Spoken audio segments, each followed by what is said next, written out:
नमस्कार, आप सभी का स्वागत है सीटेट के 5वें क्लास में। और आज का क्लास होगा पर्यावरण अध्ययन का। मेरा उद्देश्य बस यही है कि आपको क्वेश्चन के माध्यम से ये तरीका बताया जाए कि पेपर कैसे सॉल्व हुआ, क्योंकि सीटेट का ऐसा पेपर होता है जिसमें रिपीटेड क्वेश्चन नहीं होते हैं।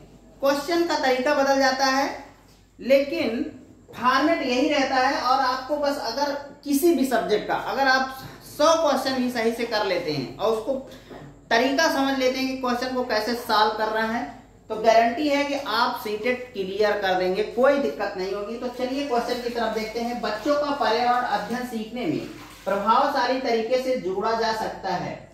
शिक्षक के द्वारा अवधारणाओं का प्रभावशाली प्रदर्शन और व्याख्या। शिक्षक के द्वारा अवधारणाओं की प्रभावशाली व्याख्या, कहानियां या फिर वृत्तांत। तो देखिए, आप छोटे बच्चों को व्याख्या कर ही नहीं सकते हैं। ये व्याख्या वाला शब्द ही गलत होता है। जिस ऑप्शन में अगर आपको व्याख्या मिल जाता है तो उसको आप क्या करेंगे, कट कर देंगे, वो ऑप्शन गलत है।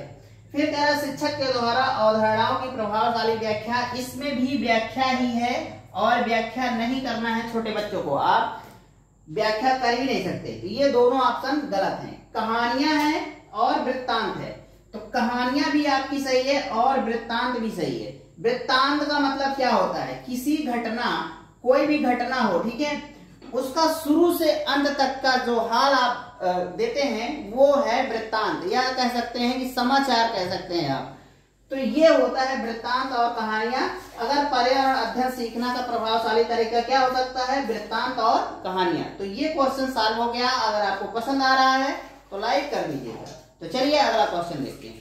अगला प्रश्न है आपका, पर्यावरण अध्ययन के शिक्षक के द्वारा बच्चों को जानवरों का अवलोकन और उनका चित्र बनाने को प्रेरित करने का उद्देश्य है। एक टीचर है, वो जानवरों का जो है चित्र देखने के लिए, अवलोकन मतलब क्या होता है, उसको देखना, ध्यान से देखना, और उनका चित्र बनाने के लिए प्रेरित करने का उद्देश्य है। तो ये 3 ऑप्शन है, उसमें से क्या सही है आपको बताना है। बच्चों में सृजनात्मकता का विकास करना। अगर टीचर चित्र बनवा रहा है या फिर किसी को चित्र को देखने के लिए कह रहा है तो उसका उद्देश्य क्या है, सृजनात्मकता का विकास करना। बिल्कुल सही है। बच्चे में सृजन मतलब क्या होता है, नई चीज सीखना, नई चीज बनाना, नए तरीके से उसको क्रिएटिव ढंग से करना। तो ये आपका ऑप्शन सही है, सृजनात्मकता का विकास करना उद्देश्य है टीचर का। दूसरा है बच्चों में अवलोकन और रचना कौशल का विकास करना। अवलोकन, बिल्कुल ये सही है, अवलोकन शब्द सही है। अवलोकन करना है, उस चित्र को देखना है। और रचना कौशल मतलब उसका जो है ना, कैसे बनाना है, कैसे विकास करना है एक फिगर को, ये जरूरी है, रचना कौशल का विकास करना। तो ये भी ऑप्शन आपका सही है, बी भी सही है। बच्चों में सौंदर्यगत संवेदना का विकास करना, उनमें सुंदर चीजों के प्रति बच्चों में जो है ना एक भाव पैदा करने का उद्देश्य है टीचर का। अगर जानवरों को अवलोकन और चित्र बनाने के लिए कह रहा है तो जितना अच्छा वो सोच सकेगा, जितना अच्छा उसके मन में ये भाव पैदा होगा ना, उतना अच्छा ही वो संवेदना का विकास होगा उसका। तो इस तरीके से ये भी ऑप्शन सही है। तो अब आप आसानी से जान सकते हैं कि इसका आंसर क्या है। तो इसका आंसर बी है, जो ए बी सी तीनों सही हैं। तो आई होप आपको ये क्वेश्चन अच्छे से समझ में आया होगा। अगर हाँ, देखिए, अगर किसी प्रकार की आपको जरूरत है, अगर किसी प्रकार की आपको संदेह है तो आप हमें कमेंट के माध्यम से संपर्क कर सकते हैं। और आप लोग एक काम जरूर किया करिए, एक अच्छा कमेंट जरूर किया करिए, इससे हौसला बढ़ता है। आप लोग कमेंट नहीं करते, कमेंट करना चाहिए। कमेंट करने में आपका कुछ नहीं जा रहा है, इससे हमको उत्साह ही मिलता है यही। और आपका भी फायदा है कि अगर आप कुछ अच्छा कहेंगे तो हम भी उसी हिसाब से काम करेंगे और अच्छे से काम करेंगे। हाँ, यही नहीं है कि आप मेरी तारीफ ही करें, अगर किसी प्रकार की शिकायत है तो उसको भी आप कमेंट के माध्यम से बता सकते हैं। तो चलिए अगला क्वेश्चन देखते हैं। अगला प्रश्न, निम्नलिखित सीखने के कौन से सिद्धांत का पर्यावरण अध्ययन में अनुसरण होता है। अज्ञात से ज्ञात, ज्ञात से अज्ञात, वैश्विक से स्थानीय, अमूर्त से मूर्त। ये 4 सिद्धांत हैं। तो देखिए, अगर कोई भी बच्चा है, आप पढ़ा रहे हैं, उसको शिक्षण दे रहे हैं, तो उसको कुछ भी पढ़ाने से पहले उसके ज्ञान को आप परख लीजिए, उसको कुछ उसके बारे में कुछ नॉलेज है या नहीं नॉलेज है। अगर नॉलेज है तो उसी से रिलेटेड उस नॉलेज को उसको बढ़ाइए। जो जान रहा है वो तो ठीक है, तो जान रहा है तो मतलब ज्ञात हो गया, ठीक है। फिर क्या करना है आपको, अज्ञात की तरफ बढ़ना है। जो वो नहीं जानता है उसको आपको बताना है। तो क्या होगा, आपका ऑप्शन बी सही होगा, ठीक है।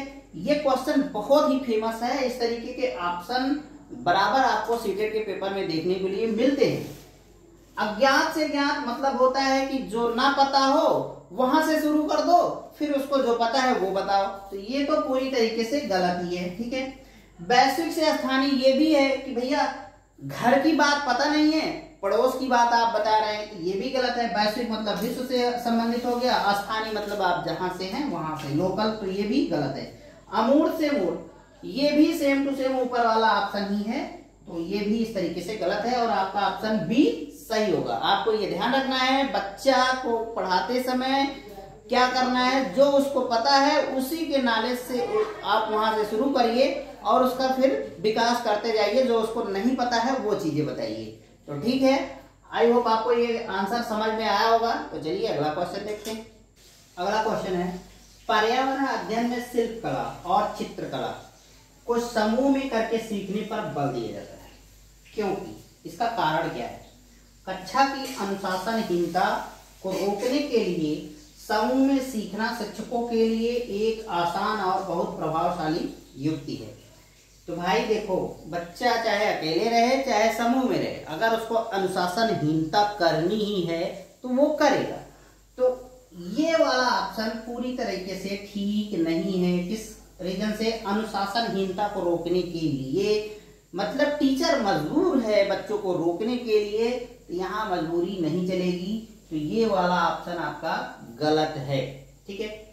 समूह में सीखना सहपाठी द्वारा सीखने को प्रोत्साहित करता है, ये बात सही है। आप अगर कुछ कर रहे हैं या बैठे हैं और आपको देखने वाला ना वो भी प्रेरित होगा। अगर आप कुछ कर रहे हैं तो वो भी करना चाहेगा, और आप निठल्ले बैठे हैं तो वो भी निठल्ला ही बैठेगा। तो इससे होता क्या है कि जब समूह में करते हैं, जो बच्चे करने का मन नहीं है जिसका, वो भी उस काम को करता है शिल्पकला और चित्रकला के माध्यम से, ठीक है। तो ये वाला आपका ऑप्शन बी सही प्रतीत होता है। तो अभी लगा देते हैं सही। समूह में सीखना कक्षा में सामाजिक अंतःक्रिया को बेहतर करता है, एक दूसरे से तालमेल बैठाने में ना बहुत मदद करता है। सामाजिक अंतःक्रिया ये इंपॉर्टेंट शब्द है, ठीक है। सामाजिक, जहां कई लोग हों वही सामाजिक हो जाता है। अंतःक्रिया एक दूसरे से मेल मिलाप, तो ये अच्छा हो जाता है कन्वर्सेशन के माध्यम से। क्या होता है जब समूह में आप रहते हैं, तो ये भी आपका ऑप्शन सही है, ठीक है। समूह में सीखना पर्यावरण अध्ययन के पाठ्यक्रम को समय पर पूरा करने के लिए या करने में सहायता करता है। तो भाई पाठ्यक्रम को आपको पूरा करने के लिए इतना परेशान होने की जरूरत नहीं है, पाठ्यक्रम तो आपको करना ही है।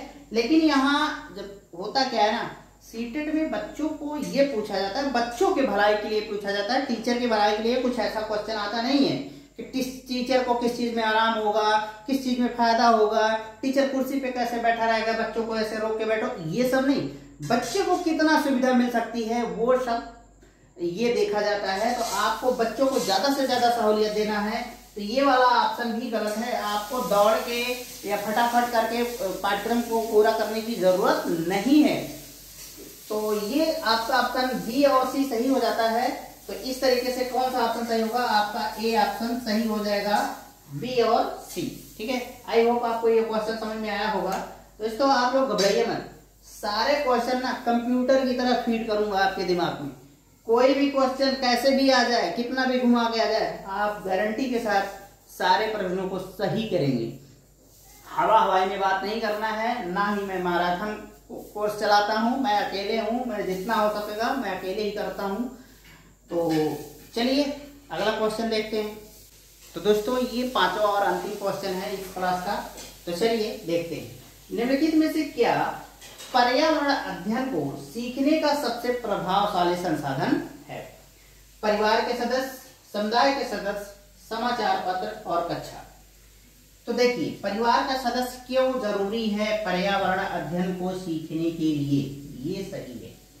जब कोई हिस्ट्री होती है, कोई कहानी होता है, अपने पुराने पीढ़ियों के बारे में अगर आपको जानना है, या किसी मंदिर के बारे में जानना है, या किसी पर्यावरण के बारे में जानना, किसी भी नॉलेज अगर आप चाहिए, तो प्राथमिक क्या होता है, आपका परिवार ही होता है, वहां से आप कुछ सीखते हैं। पर्यावरण से भी, यहाँ से ही, परिवार से ही सदस्य से सीखेंगे आप। फिर उसके बाद आता है समुदाय के सदस्य, पास पड़ोस, नात रिश्तेदार से आप सीखेंगे। फिर समाचार पत्र अगर आप देखते हैं तो समाचार पत्रों से भी बहुत कुछ सीखने को मिलता है, तरह तरह की जानकारियां मिलती हैं। कक्षा क्या है, कक्षा इसलिए नहीं है कि पूर्णतः आप कक्षा में पर्यावरण अध्ययन नहीं सीख सकते, सिर्फ किताब कापियों से ही नहीं सीख सकते, सिर्फ अपने पाठ्य पुस्तक की सामग्री से ही नहीं सीख सकते।